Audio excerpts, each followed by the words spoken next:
You said that communication was one of the most essential skills for an instructional designer. Can you tell us a little bit more about that? Yeah, absolutely. So when you're working through the ADDIE process, SAM process, whichever method that you're using, you're probably going to start with analysis. And you're going to have to be able to communicate with not only your stakeholders, your subject matter experts, but in some cases, you're going to get the opportunity to speak with some of the potential learners that are going to be taking your course or going through the e-learning that you're going to be putting together. You're going to want to get to know those learners so that you can develop a learner persona. And in order to do that, you cannot be afraid to have conversations. You cannot be afraid to ask those critical questions. But communication isn't only a one-way street.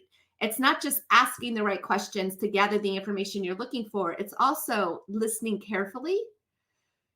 And listening carefully means not just listening to figure out what you're going to say next. It's listening to make sure you really understand what that stakeholder or that subject matter expert is talking about. Listening carefully to the learner that you might be interviewing to figure out what exactly are their strengths, their weaknesses. Where is there a gap in what they're applying on their job to what the organization wants them to be doing?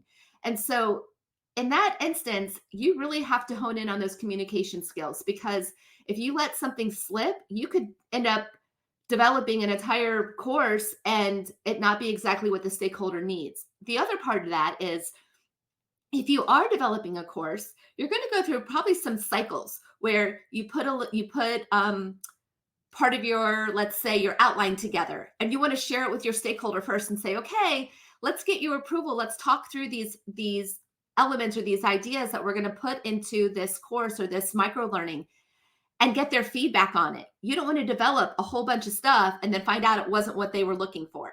So being able to manage the communication, not being afraid to ask those right questions, and listening carefully when you are communicating is really what it kind of brings it all full circle. So that really is why I think communication is one aspect that you really want to be strong with.